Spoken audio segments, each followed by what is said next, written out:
నమస్తే సదావత్సలే మాతృభూమి మిత్రులందరికీ స్వాగతం. సాధారణంగా హిందూ ధర్మం పైన అన్యమతస్థులు చాలా అవహేళనగా మాట్లాడుతుంటారు. వాళ్ళని ఏ విధంగా తిరిగి ఎదుర్కోవాలి అనేటువంటి విషయాలకు ఒక అద్భుతమైన కళ. ఆ కళను స్వామి వివేకానంద అద్భుతంగా ప్రగతి సాధించాడనమాట. ఆయన చికాగో సభ తర్వాత ప్రపంచమంతా పర్యటన చేస్తున్నప్పుడు ఇంగ్లాండ్లో వెళ్ళడం జరిగింది. ఈ క్రైస్తవ మనస్తత్వం ఉన్నటువంటి వాళ్ళు ఏం చేశారంటే స్వామి వివేకానందాన్ని అవహేళన చేయడం జరిగిందనమాట.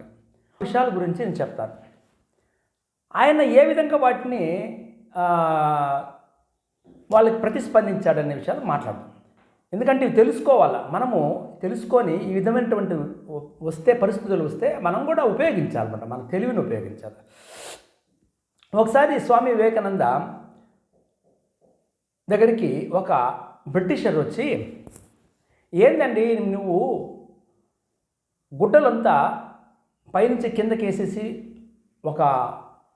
పైనుంచి కింద వరకు వేసేసి మధ్యలో ఒక నడుంకి ఒకటి కట్టుకునేసి తలపాగ పెట్టేసి, ఏంది వికారమైన డ్రెస్సు, మేము చూడు జెంటిల్మెన్లు ఎంత బాగున్నాము, టక్కు టై ఇవన్నీ కట్టి, కాబట్టి మమ్మల్ని చూసి నేర్చుకో అన్నాడు అనమాట. ఆహా, నీకు ఇంత గర్వమా? నా వారసత్వము, నా సన్యాస తత్వానికి సంబంధించిన దుస్తులు నేను ధరిస్తే నువ్వు నన్ను అవహేళన చేస్తావా అనేటువంటి ఉద్దేశంతో వెంటనే, నాయన నువ్వు బ్రిటిష్ వాళ్ళు ఈ డ్రెస్సులంతా ఎవరు కుడతారు, ఈ డ్రెస్సులు వేసుకున్నావు కాబట్టి నువ్వు జెంటిల్మెన్ అంటున్నారు. ఇది కుట్టేది ఎవరు? టైలరు. కాబట్టి టైలర్ కుడితే నువ్వు జెంటిల్మెన్ అయినావు.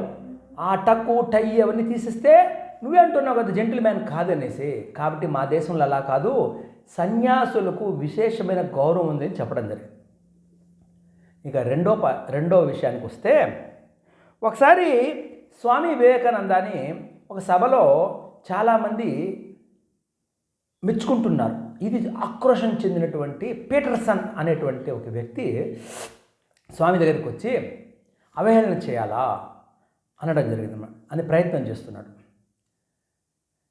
అయ్యా, మీ దేశంలో స్త్రీలు అందరూ నమస్కారం పెడతారు, చేతికి కరచాలనం చేయరు.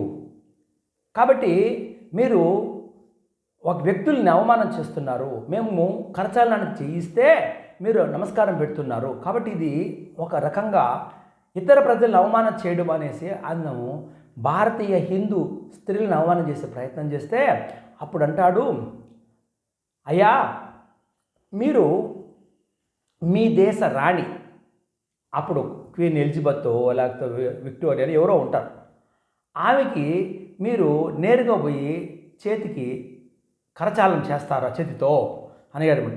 లేదండి మేము చేయమండి, ఆమె గౌరవంగా తల వంచుతాం, ఎదపైన చేయబెట్టి తల వంచి నమస్కారం చేస్తాము. అదే నాయనా, మీకు ఒక ఆమె మాత్రమే రాణి, మాకు ప్రతి ఇంటికి ప్రతి మహిళ రాణినే.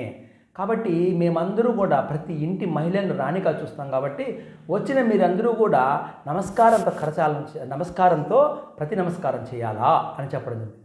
అతనికి దెబ్బకు అలాగా జ్ఞానజ్యోతి వెలిగింది. ఇది జరిగింది. ఇంకొక మూడవ బిందువు.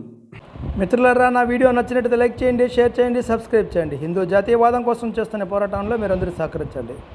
ఒక మూడవ బిందువు. ఈ మూడవ బిందులో ఏమంటే, ఒకసారి ఒక చర్చ్ ఫాదర్ ఇంగ్లాండ్లో వచ్చేసి ఏం చెప్పాడంటే, ఆయన ఆహ్వానించాడు ఒక చర్చా గోష్ఠికి.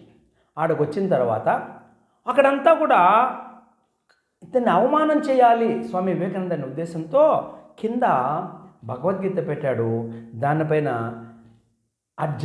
తర్వాత ఇతర గ్రంథాలు అన్నీ పెట్టుకుంటూ, ఖురాన్ అన్నీ పెట్టుకుంటూ పైన బైబిల్ పెట్టడం జరిగింది. చూసావా, మీ యొక్క భగవద్గీత పరిస్థితి అన్నిటికంటే కింద ఉంది, మాది పైన ఉంది భగవద్గీత అని చెప్పాడన్నమాట. దీనికి సమాధానంగా నువ్వేం మాట్లాడతావంటే, చర్చ ప్రారంభించిన తర్వాత మొదట ఆయన చెప్పేటువంటి అవమాన మాటలంతా వింటూ ఏమీ మాట్లాడలేదు. చర్చ ప్రారంభించేసి ఉపన్యాసం ఇస్తున్నాడు. అప్పుడు చెప్పాడు, చూపించి, చూడండి భగవద్గీత, ఖురాన్ ఇటువంటి గ్రంథాలన్నీ కూడా నిలబడాలంటే కింద మూల స్తంభము, తర్వాత కింద ఉండేటి పునాది భగవద్గీత. కాబట్టి భగవద్గీత లేకపోతే వీటికన్నిటికంటే ఆధారం లేదు అని చెప్పడం జరిగింది.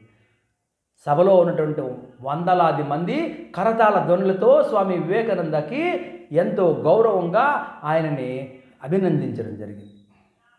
ఇది ఆనాటి విషయాలకు సంబంధించినటువంటి ఆయన క్రైస్తవ మనస్తత్వం ఉండే వాళ్ళతో ఎదుర్కొన్నటువంటి విధానం. ఈ విధంగా మనం తెలుసుకొని మనం కూడా మన హిందూ దేవుళ్ళను వ్యతిరేకించే వాళ్ళకి మనం ఈ విధంగా వాళ్ళకి ప్రతిచర్యలు చేయాల్సిన అవసరం తెలియజేస్తున్న. భారత్ మాతాకి జై, జై శ్రీరామ్.